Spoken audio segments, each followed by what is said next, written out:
Kwenye kurasa za miradi yayo tumeokota habari inasema hivi: tume ya Oktoba 29 yaanza kazi kubaini wahusika. Naomba niwaswarike kidogo, niwaulize kaswali kidogo hapa. Hivi wingi wa tume ni nini? Mnasema ni mitume. Kwa hiyo wingi wa tume ni mitume. Anyway, tuendelee, tusipotezeane muda hapa. Yaani hata wahusika hawajui walitumwa na nani.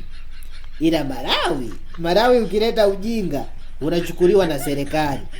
Alafu unatafutwa na serikali. Na unapatikana na serikali.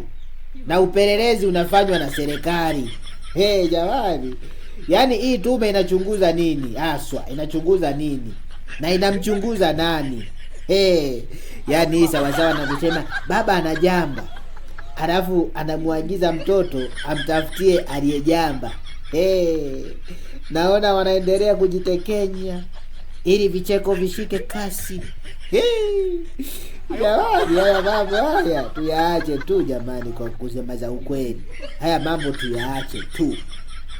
Yaani haya mambo kwa kweli tuyaache tu.